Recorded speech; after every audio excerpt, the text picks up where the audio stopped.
Welcome to Sales Velocity TV, where we pull back the curtain on how the top businesses in the world sell more with less resistance.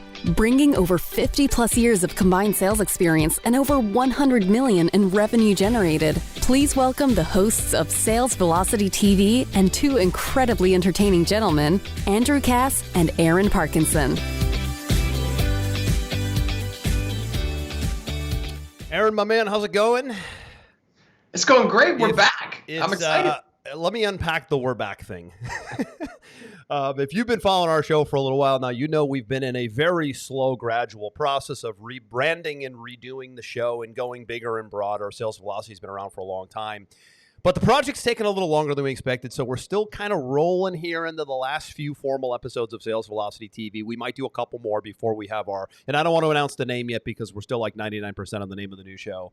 But we're close to having our brand new show branded. It will be on the same channels. It'll take over the Sales Velocity TV brand on all the podcast channels. It'll just be a different name, different theme.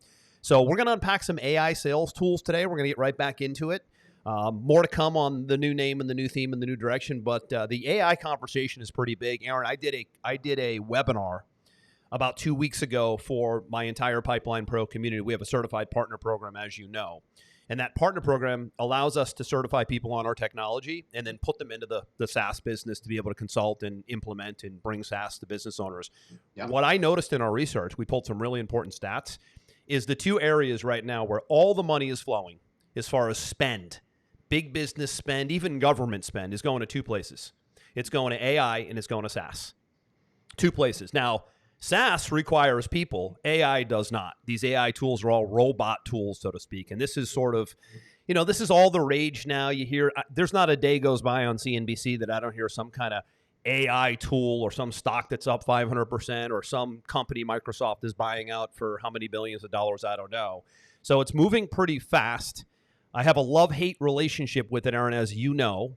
The tools that are in place right now, though, for the small to medium-sized business owner and just the day-to-day person who wants to be more efficient in business are unbelievable. The bigger problem in picture long-term is anything that's too artificial really starts to remove the thought process, which concerns me. I've never liked the fact that we're going artificial intelligence, artificial nutrition, artificial foods, artificial thought, artificial everything. I don't like that. We start to remove ourselves from humanity, and that's a bigger, overarching problem that I see. Elon Musk has the same concern, by the way, which is good to see. Interestingly, the lead AI technician from Google left Google a year ago with the same problem. He couldn't ethically do it anymore. He said it's moving too fast and creating too many artificial things. I don't want to be a part of it anymore. So there's that element too, which maybe we'll talk a little bit about, but we want to stay, I guess, simple today on the tools that can help you grow your business, what you're seeing, what I'm seeing, just being mindful of the bigger problematic picture. Yeah, the way I view AI is very simple, and I think it's important to reference what you just talked about. There's over 1,000 AI tools a month being launched right now. Is that right? So first off, you have to appreciate when there's a boom like this. It's sort of like it was in the dot-com bubble, right? There's good, there's bad, there's average. There's wild west. Quite a few. I've seen their pros and their cons and their weaknesses. A primary example is I was playing with one the other day and it creates images for you. And I said, great, create this image and then put this line of text in the middle of the image, and it spelled the line of text wrong 9 times in a row. And I was like, yeah, man, there's definitely some progress that still has to happen with some of these tools. But for me, I look at it strictly through the sales and marketing lens, hence the show.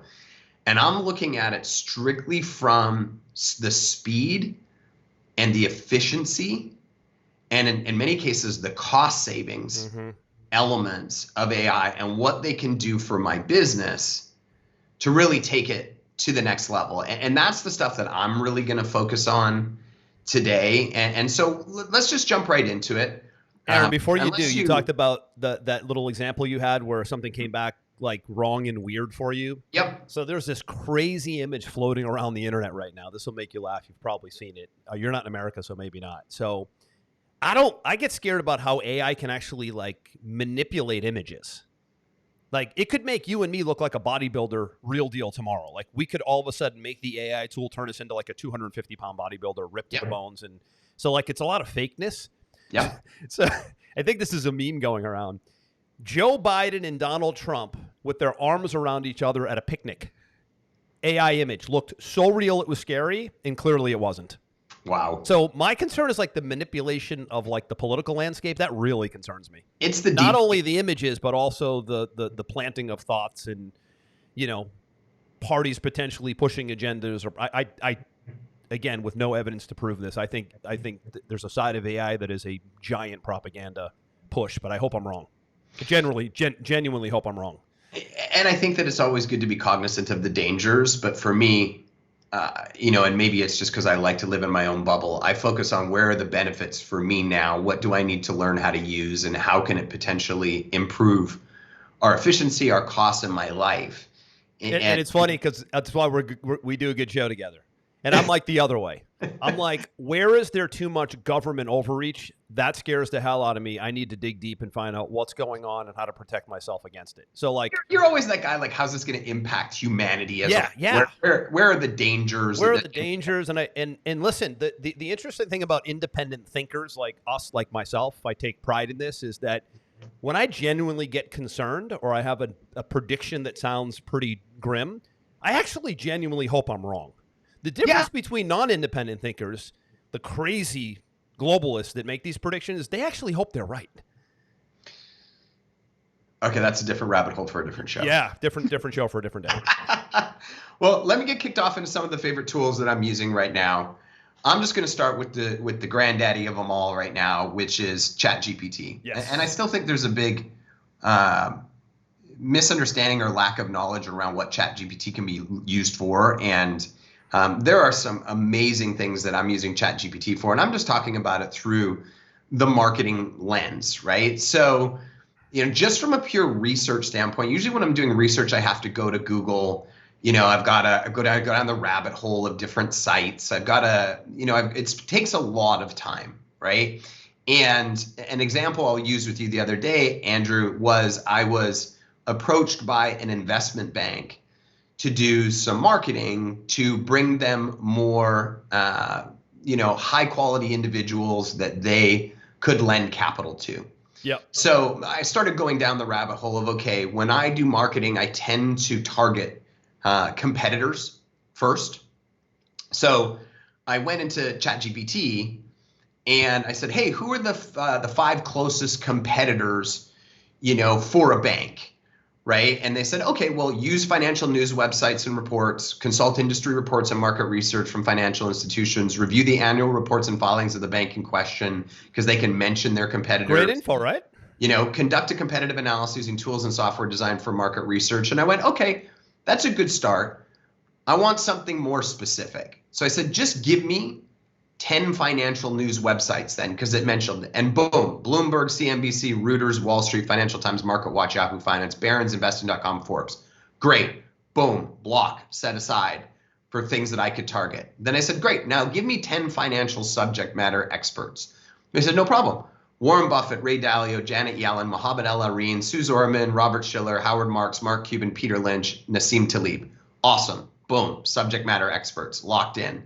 Now list me the top lending banks, not banks, but lenders, because they're lenders. Oh, no problem. Everybody from JP Morgan Chase to Capital One.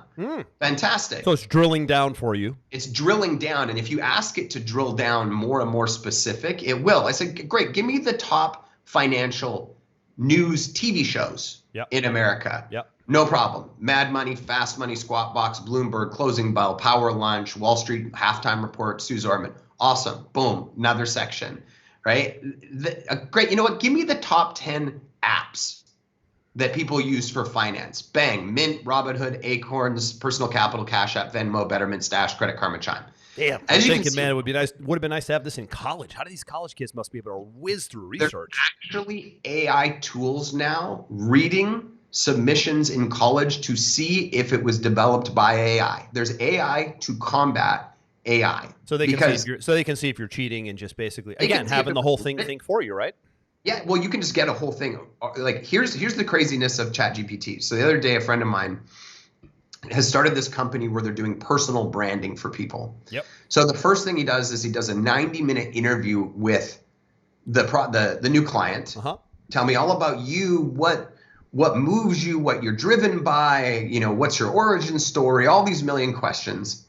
And he has an AI tool called Fathom record everything and turn it into a transcription from that call. He then takes that transcription, uploads it into ChatGPT, says, turn this into more real language, because there's a lot of starts and stops and ums and ahs and blah, blah, blah. So all of a sudden it smooths out this recording. He said, now ChatGPT, you are a branding expert. You are a branding agency. Please take this information and break it down into a traditional brand guide for this client. Now all of a sudden it goes, here's their mission, here's their purpose, here's their preferential color schemes, here, bah, bah, bah, bah, bah, bah, bah.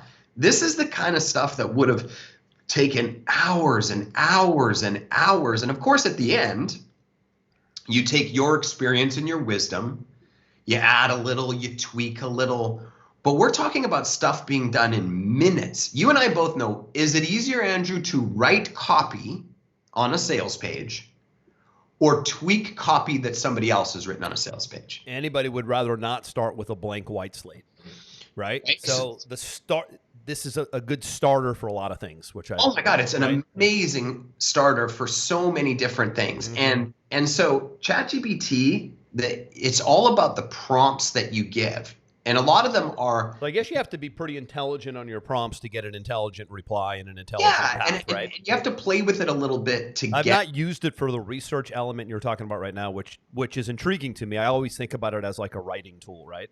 Right. But the research tool angle is interesting. Because it's grabbing everything from the internet. It's a quick compilation is what it is. It's exactly what it is. It's basically like a traditional Google search on steroids is what it is. And I was testing its ability to write headlines the other day for How'd that go? Good, but you have to do a little bit of critical thinking in how you give the prompt. So, for example, I'm trying to think of one that comes off the top of my head. I can't right now, but I said, you're a Facebook ad agency and you need to make ads for this type of client who does this. Right? Give me 10 compelling headlines for the beginning of that ad, and it spit them out. And I went, blah, don't really love them. I said, you're going to be more particular than most people being in the space as long as you are.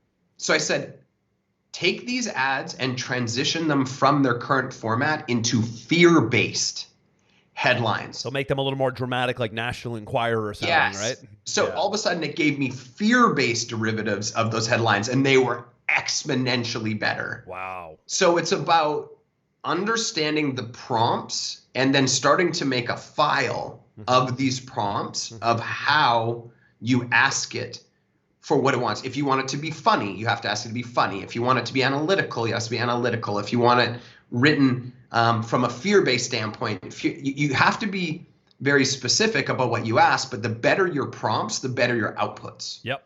And so ChatGPT, I don't even believe I've got halfway down the rabbit hole with ChatGPT yet, but I'm starting to really understand how much time it can save and really how much data it can collect for you and really reduce your workload in a lot of things that require the written word. Yep. Now, OpenAI is a $1 billion parent company, and it's releasing new products every day.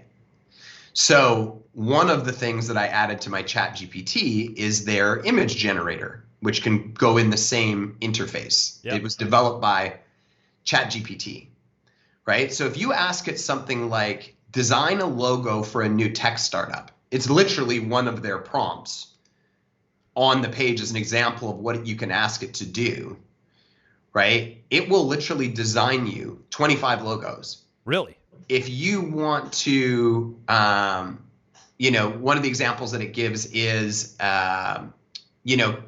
create me a background of somebody walking through space wearing a red helmet. Boom, it's done. Create an image of a futuristic city. But Aaron, are they high resolution images? Yes. They're very, so very now strong. we're talking about eliminating graphic designers too. Absolutely. Now, is it perfect?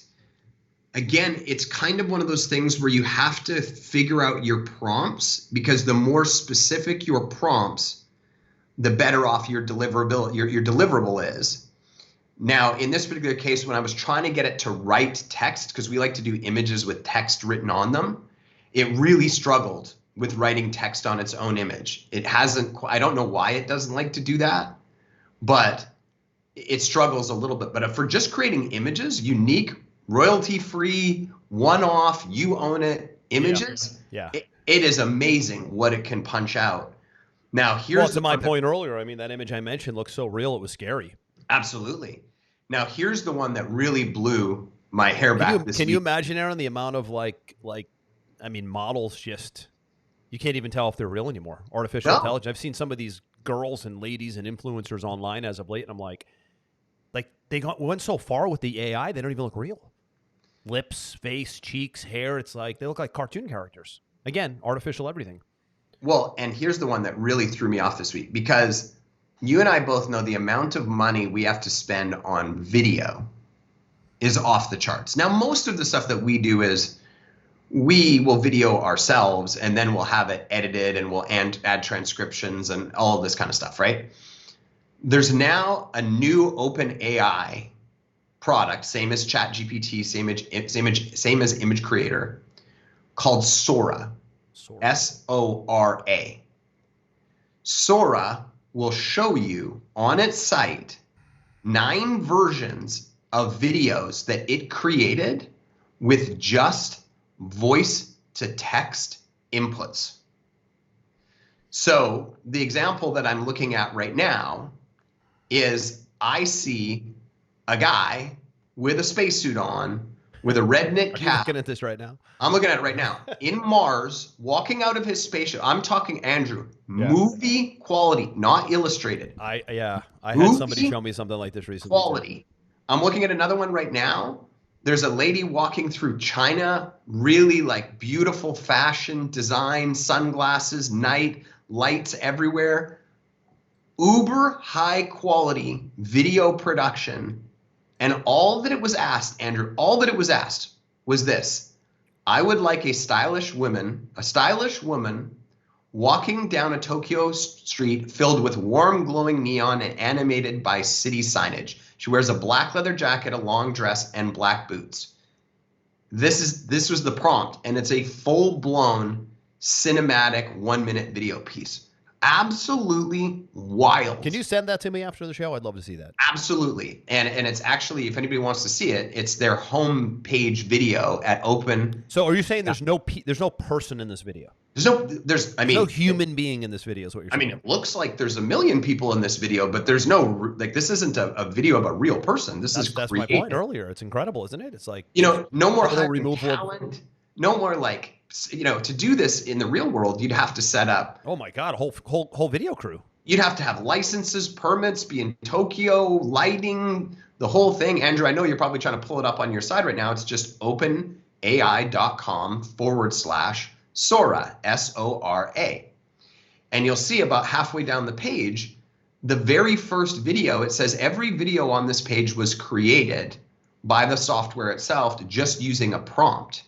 And you'll see the examples. I mean, incredible, incredible real life. Let's take a peek. Is this it? That's the one. So scroll halfway down the page. Yeah. And you'll see a Tokyo at night skyline.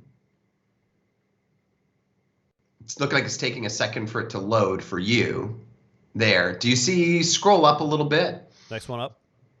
There it is. Right there. You see that? I don't know what's taking. Let it load on the screen for a sec. Okay, so right here, you're saying none of this is human beings. None of this is human beings. She's not a human being walking. She is not a human being walking. She looks dead real. Dead real. And look at that. Not even a thought of her not being real at this moment. So, and as you can see on the bottom left corner, it shows the exact prompt that was given. So you can expand the prompt a little bit if you like. Yeah. And it's what? 3 sentences total, and boom, this was created. I mean, tell me this doesn't look stunning, high quality production. This is unbelievable. I mean, what would make anybody think for a moment that this isn't a real video just in slow motion that was created by a whole video team that rented the whole street here? Absolutely. Right? Absolutely. I mean, to me, this is just mind-blowing. And so now you're really only limited by your creativity. If you look at the top, right above the video, there's a 1 of 9 of examples. Yes. Yeah, so if you go to the next so example. Here's 2 of 9. Look at this. Who wouldn't want to have animals of some sort inside of their video that now they can? Almost looks like a Star Wars scene, right? Look at this. Yeah, Let's these go are to like number 3. So this is that was the one I was a talking movie about. trailer featuring the adventure of 30-year-old spaceman wearing a red wool knitted motorcycle helmet, blue sky, cinematic style, shot on 35. Damn. Wild, right? Wild is right. Wild. I mean, this But is what's this, interesting about this for the viewers watching this and being like, what are these guys talking about right now? Think about the marketing material you can develop without even having people or video teams needed. That's exactly what I'm talking about. The next one you're looking at right now is awesome. Is a drone view. So you have to be specific, right? It's a drone view of waves crashing against the rugged cliffs along Big Sur's Garray Point. So actually a very specific place on Earth. The crashing blue waters create white-tipped waves while the golden light of the setting sun illuminates the rocky shore. This is Big Sur right here. I mean, this is. But Aaron, here's what I'm thinking. So you guys at 7 Mile run our media. Mm-hmm. You run media for a lot of big companies. Yep. What about these meme ads that are like 3 and 4 second videos of just something like this that adds a visual movement, hypnotic element to the actual ads you're running? Think about for that. And that's people, and what about people who go, I could never do video and be on my ads? Well, you don't really have to. You can have little videos like this done. I assume this isn't free. Obviously, there's a cost to it, but it's actually very minimal. Like when you look at ChatGPT and their add-ons, they're about $100 a month. If you wanted to do this drone footage of Big Sur that I'm looking at right now, I mean, this would cost you $2,000 minimum. Like something like this right here? Shot. Yeah, you got to get a drone. You got to fly it around. It has to be right weather. It has to be edited. It has to be the right day. Right. You're $2,000 all day. If you go back to the one Tokyo. But this one right here, Aaron, is exactly 7 seconds. Right. Right. And just think for a minute, because you and I are advertising guys. Yep. This could be a video for your ad on Facebook if you were selling, who the heck knows, maybe it's beachfront real estate, or maybe it's an intro. Real estate, travel. Maybe your ad says something like, get away for a weekend, use Travelocity.com. You're like, man, I'd love to have a video that gets someone excited, but I'm not going to be able to produce something like that. Well, here's your 8-second video for that ad. I assume this could be buried in a Facebook, Instagram, or YouTube ad, right? You're exactly right. And you're only limited by your ability to understand the platform, because it's all about what is the prompt that you're giving it. It just takes a little practice. Yep. And what you get back the first couple of times, you might be like, that's not quite right. So then you just keep drilling down, right? You got to drill it down. Now, here's where things get really wild, Andrew. I showed you. Are you saying you've spent like an abnormal amount of time in this? You can tell I haven't. I know that you have. But I can tell you have. I'm looking at it again from efficiency, production, you're right, man. Absolutely. Cost, right? The one I showed you, I think, a couple of weeks ago, which is called HeyGen, is insane. So HeyGen is an AI software where you can create an avatar of yourself. So you go into HeyGen, you sign up for an account, they'll let you do one for free right out of the gates. And they get you to look into your camera or upload a video of you speaking. It's actually better if you upload a video. Let's pull this one up for the viewers as well, Aaron. So this one is, I'm not showing my screen right now. What is it called? It's called HeyGen, HeyGen, HeyGen. HeyGen AI. So HeyGen, as you're pulling it up, you can go create a video avatar of yourself. So you can either look in the camera and record a 30-second video, or you can upload a video of yourself talking into your camera. It doesn't matter either way you want to do it. Yep. And in 2 minutes, it will create a video avatar of you. So I have one exactly where I'm sitting right now with my picture behind me in my office. et cetera, et cetera. Yep. You can slightly tweak it. You can say, I speak a little bit faster or a lower resonance or a higher resonance. But I tell you, the version it comes out with in one shot is amazing. And from that point, you can copy and paste text into HeyGen. Doesn't matter how long the text is. And it will spit back out you reading that script. So Aaron, let me ask you a question. So right off the bat, to get that template moving, you need to give it a video of like me talking right now for 5 or 10 seconds. I'm Absolutely. Right? You have talking about anything. You can upload a video of you talking into your camera for 30 seconds that you had historically. Like we could upload our podcast, for example. Right. Or they just say, please read this script and look into your camera.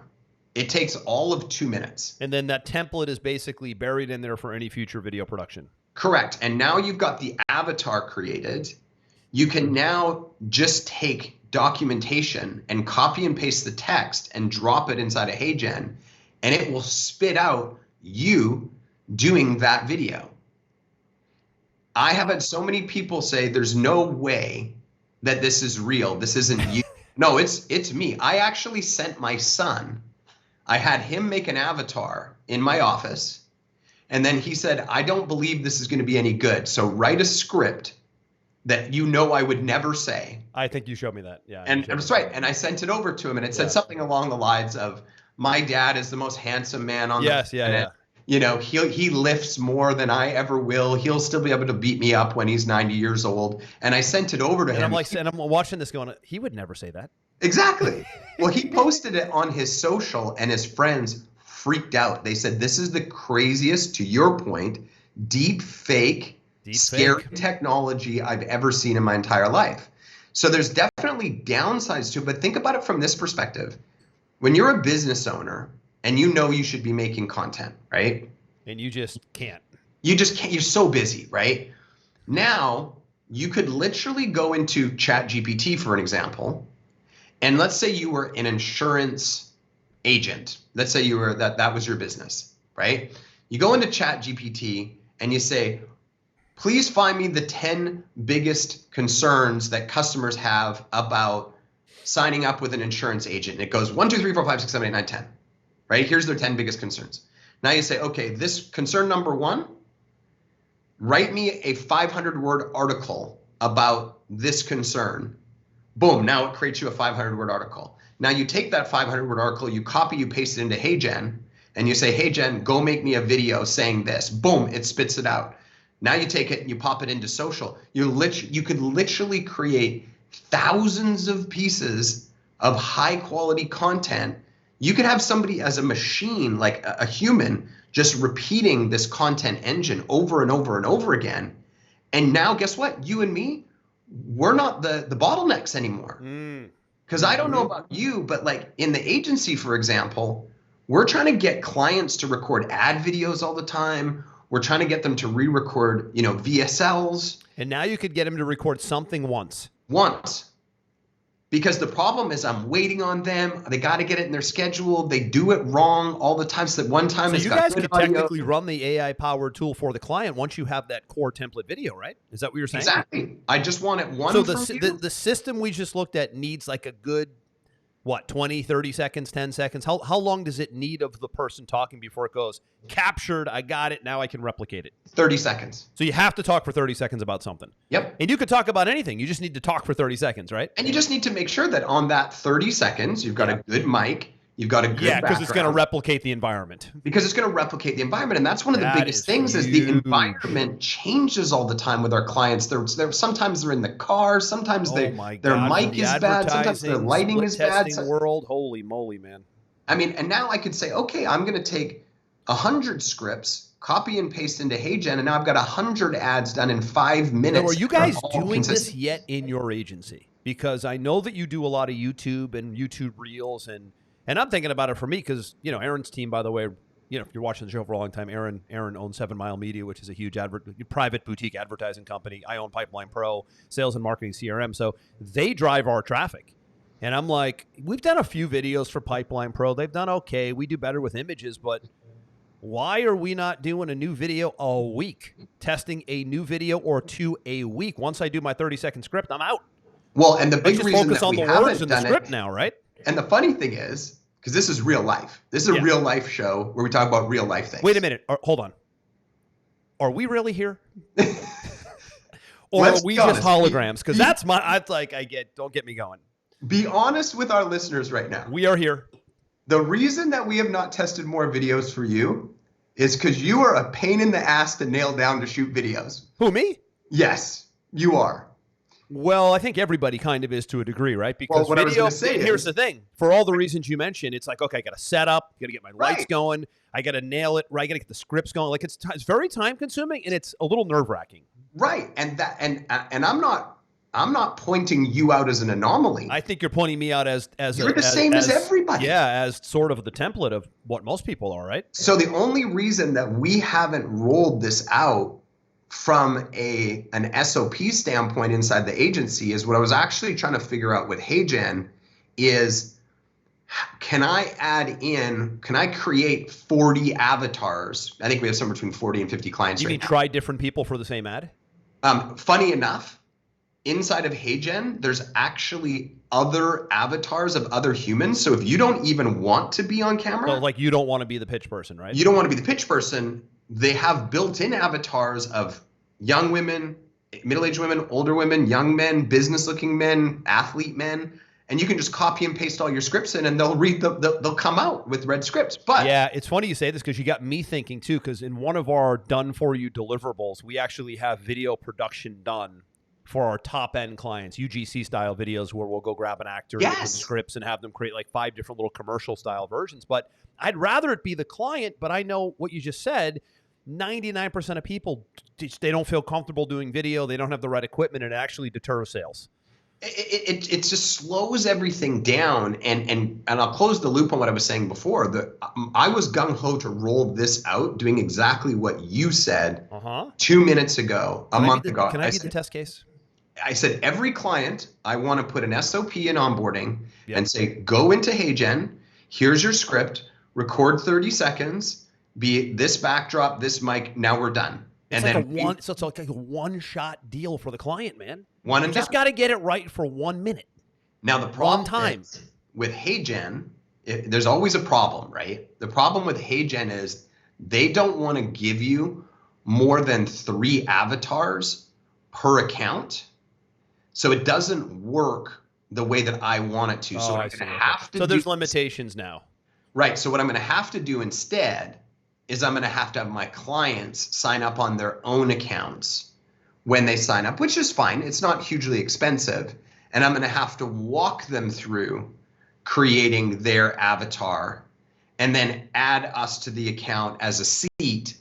So it's a little bit clunkier than I wanted. But here's the thing. Once you get it set up once, I can churn out 25 VSLs, 100 ads, all perfect, all same backdrop, all same tonality, all same look, without the back and forth from the clients all day long. It's a lifesaver, man, for what we can be. Like, these are just examples. Listen, I think on this episode of Sales Velocity TV, you actually sold me. And I'm a tough sell. Oh man, I'm hoping everybody watching is like getting stoked for the efficiency tools here, because I got to tell you, I'm like, you got my head spinning on things. I've just been resistant to all of it because it's my own fault, right? I'm resistant to it because I'm too caught on the danger of what we're talking about. But man, some of these efficiency ideas I'm absolutely adopting for a lot of things: advertising, video production, my own stuff, client stuff. Here's one that blew my mind when I was speaking at a conference called Traffic. You got me over the hump today. Put it that way. When I was speaking at Traffic and Conversions 2 weeks ago or 3 weeks ago in Las Vegas, there's a guy named Ryan Dice that owns a company called Digital Marketer. Ryan doesn't own it anymore, though, I thought. I think he still does. I'm pretty sure. Right? Oh, I thought he sold it. No, I think he still owns it. He doesn't own Traffic and Conversions anymore. They sold that to Clarity. Okay, so he still owns the Digital Marketer. Okay. He still owns Digital Marketer. Yep. So him and Roland, who is his partner, they've actually created an automated machine where they have one person go into ChatGPT, create an hour-long back and forth dialogue. It webhooks into HeyGen, and then it webhooks into the podcast platforms. They're spitting out a podcast episode a day like you and I are doing right now, and they are not even there. Dude, if you could see my face right now watching the video of this version of the show, I'm mind blown now. Because again, like, it's a total fake podcast now. So what they did was they just basically fed the script to the machine to do the next episode. They're not in it, though. 3 feeding mechanisms. ChatGPT to create the content, webhooked into HeyGen, where their avatars live, script fed in back and forth. They're like you and me talking for an hour. But that had to be written out, obviously. It was written by ChatGPT. Oh, my God, Lord jeez. And then it went into HeyGen to create it. And then it was webhooked into the platform, so you didn't need a production person to upload it. And I think they used Decipher.ai, which I've showed you, to create all the titles and all the subtitles for the podcast itself and the summary. Dude, they're doing a podcast episode a day that they're not even in. Wow. Did that just not make your brain go? I'm like blown away. I'm thinking like, okay, so let's do our live show once a week, and then maybe let's do a fake live show once a week also and have 2 shows a week. But the question is, 10 shows a day. Yeah. Wow, man. I guess you lose that personality and that banter, though. I mean, how does it must be very cut and dry. Is it very cut and dry? Dude, if I didn't like tell voice you, fluctuations, people cutting each other off once in a while. Do you have any of that fun stuff?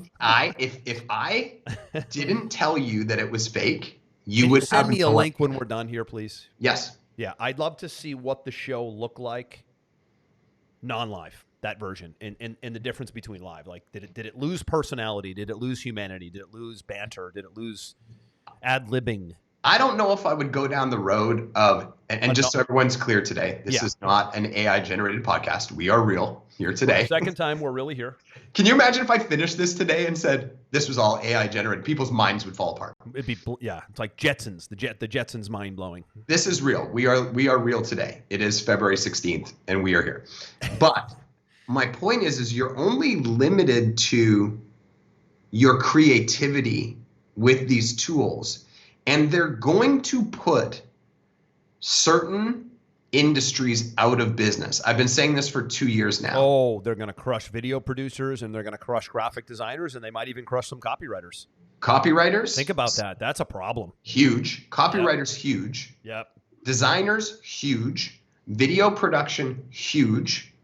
Those industries are being absolutely battered right now. And I can see agencies, because I belong to this agency M&A portal. Mm-hmm.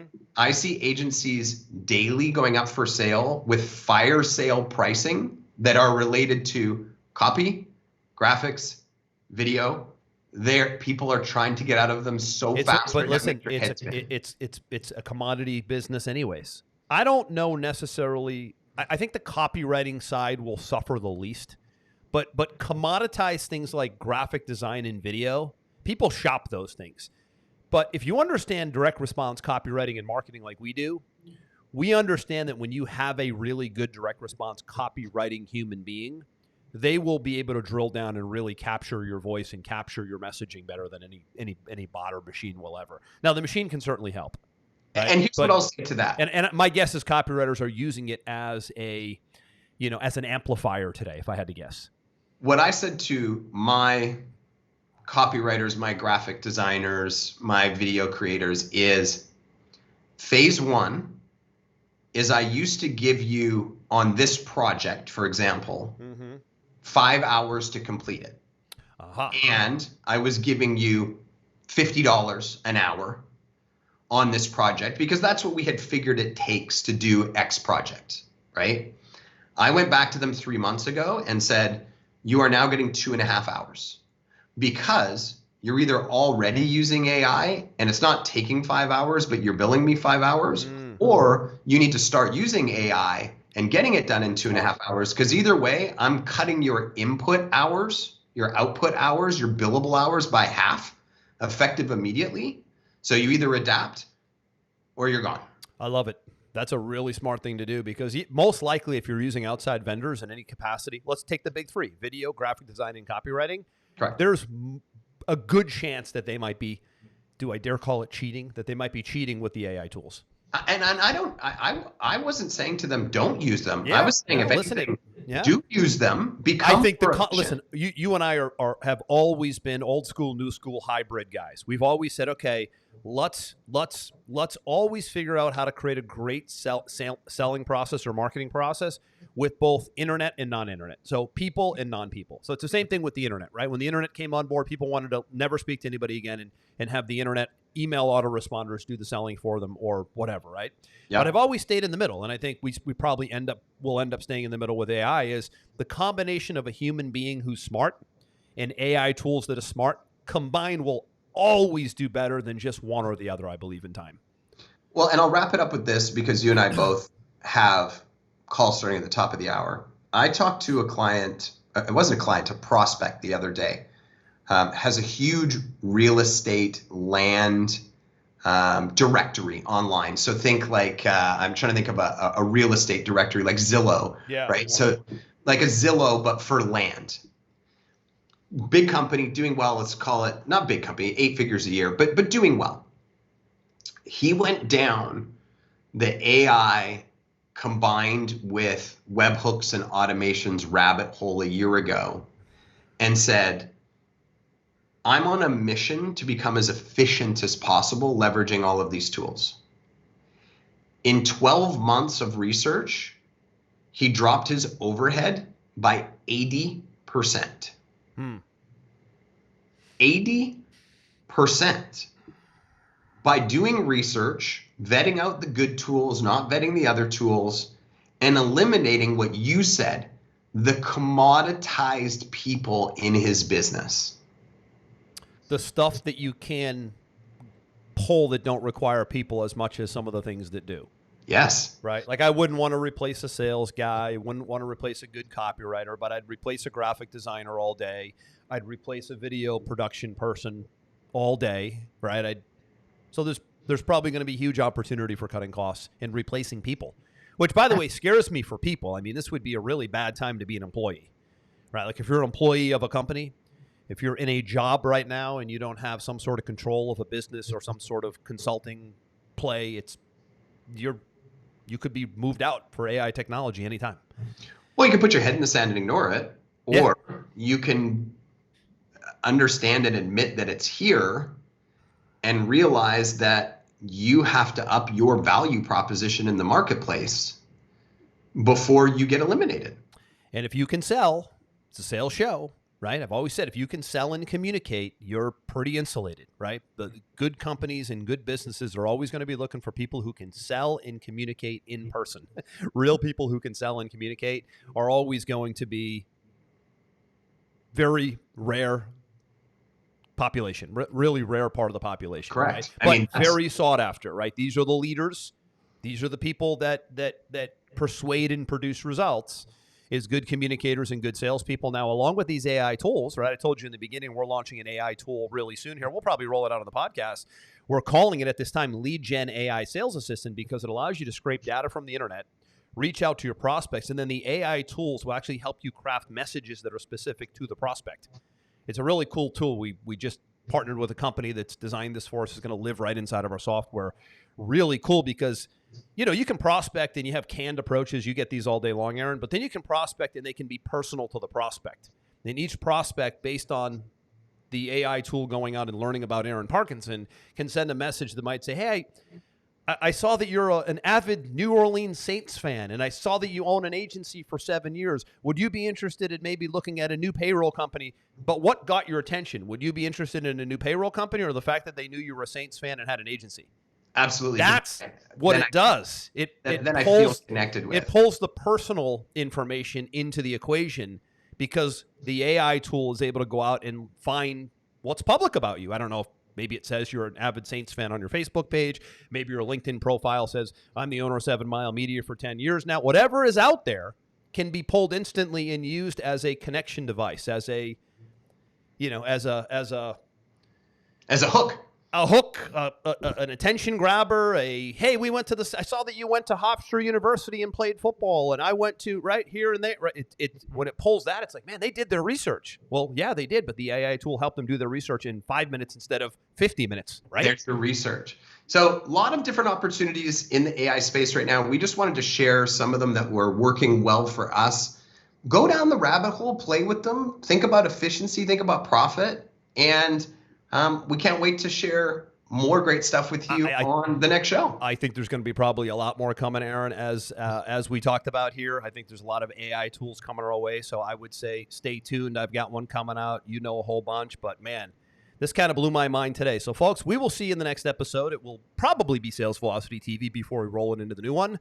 Aaron, I'll let you go, man. Good hanging with you as always. This one's a wrap. I'm Andrew. That's Aaron. Over and out. We hope you enjoyed this episode. Sales Velocity TV is powered by Pipeline Pro, the ultimate all-in-one sales pipeline management and marketing automation platform that makes all others obsolete. And we can prove it. Take a tour at gopipelinepro.com. See you on the next episode.